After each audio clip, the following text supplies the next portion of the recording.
북한이 심각한 식량난에 처하면서 우리 정부가 대북 식량 지원을 위한 발걸음을 재촉하고 있습니다.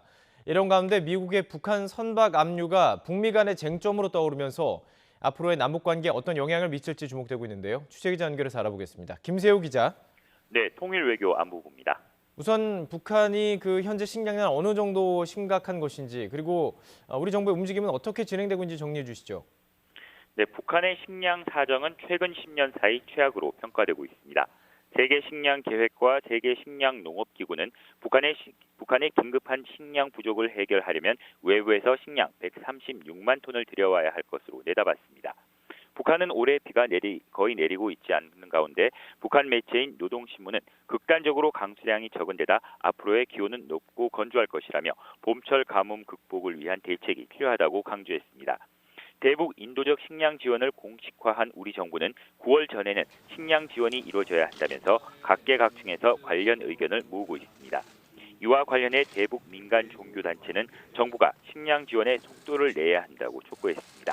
이들 단체들은 민간 차원의 지원을 위한 국민 성금 모금도 나서기로 했습니다.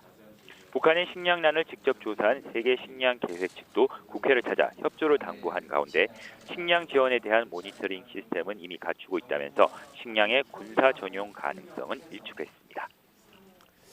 자, 인도적인 지원이라는 얘기인데 우리 정부의 직접적인 식량 지원이 쉽지 않을 것이다. 이런 전망이 나오고 있죠. 네, 그렇습니다. 북한은 자신들이 심각한 식량난을 겪고 있음에도 우리 정부의 식량 지원 계획을 비난했습니다.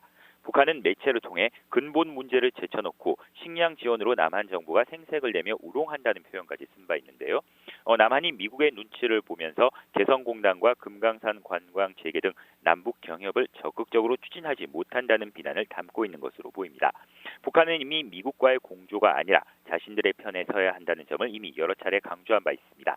다만 북한이 워낙 식량난이 심각한 만큼 우리 정부를 통한 직접적인 지원보다는 국제기구를 통해 제공되는 우리 정부의 식량은 받을 것이라는 관측이 나옵니다. 이 남북 문제의 중요한 변수가 바로 북미 간의 대화인데 얼마 전에 미국 정부가 북한의 화물선을 억류한 부분이 있습니다. 이게 지금 북미 관계 쟁점으로 떠오르고 있죠. 네, 미국 정부는 북한 화물선 YG 어니스토어를 지난 9일 압류했습니다. 북한 석탄을 불법으로 실어 나르는 데 사용된 혐의를 받고 있는데요.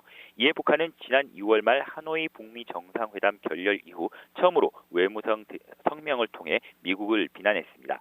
북한은 미국이 자신들의 선박을 압류한 것은 새로운 북미 관계를 약속한 6.12 북미 공동성명을 전면 부정하는 것이라고 주장했습니다. 비핵화 방안을 놓고 북미 간 대화가 교착 상태를 보이고 있는 상황에서 정부는 미 정부의 이번 북한 선박 압류 조치가 남북 관계에 어떤 변수로 작용할지 촉각을 곤두세우고 있습니다.